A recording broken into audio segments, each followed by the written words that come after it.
عمران خان حکومت سره مذاکراتو لپاره ډله اعلان کړه، خو نواز شریف ورته مذاکراتو نه سکوټ انکار کړي. په داسې حال کې چې د پاکستان دننه د پخواني وزیر اعظم عمران خان د ګوند پاکستان تحریک انصاف نه د ګوندي مشرانو د وتلو لړۍ دوامداره ده. عمران خان حکومت سره د مذاکراتو لپاره خپل ډله اعلان کړې ده، خو مرکز کې د واکمن ګوند مشر نواز شریف تحریک انصاف سره د خبرو اترو نه سکوټ انکار کړی دی. په عین حال کې حکومت د تحریک انصاف ګوند په تیر حکومت کې د مهمو پخوانو وزیرانو سفارتي پاسپورټونه منسوخ کړي او په مرکز کې د واکمن ګوند مسلم لیگ مشر میا نواز شریف عمران خان سره د مذاکراتو نه انکار کړی دی. د جمعې پرواز عمران خان خیوات کې د روان تاوتریخوالي پای ته د رسولو په خاطر د مذاکراتو پیل کولو غوښتنه کړې وه او پرون د چهارشنبې یا خالد پرواز د خپل ګوند وکسیزه کمیټې په داسې حال کې اعلان کړی ده چې حکومت د عمران خان د مذاکراتو وړاندیز رد کړی دی.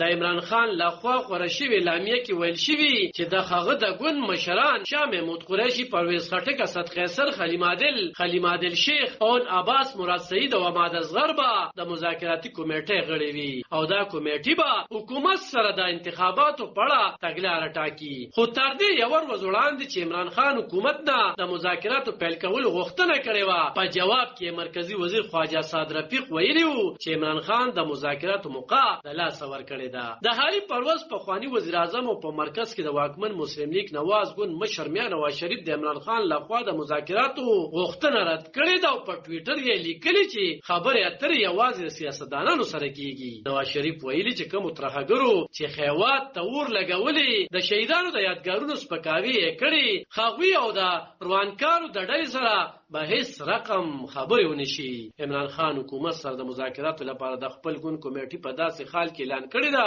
چې د ګوند نه تر اویا زیات مهم مشران تر اوسه اوښتي دي او دغه لړۍ لا دوامداره ده. کله چې عمران خان پرون د خپل ګوند مذاکراتي کمیټې اعلان کړه نو د خیوات د دفاع وزیر په ټولنیزه رسنۍ ټویټر د عمران خان په دې اعلان طنز وکړو او ویې لیکل کو چې راتلونکو ورځو کې دا کسان پی ټی آی ته په مخه خو وایي نو پکار ده چې د متبادل په توګه نامې هم اعلان کړل شي. پاکستانی رسنۍ وایي چې دا مخال تحریک انصاف ګوند زیاتره مرکزی مشران د دغه ګوند نه اوښتي دي او چې کم پاتې دي هغوی د ګرفتارو له یرې پټ شوي دي. علب خان شیرپو، دلبر نیوز، 400.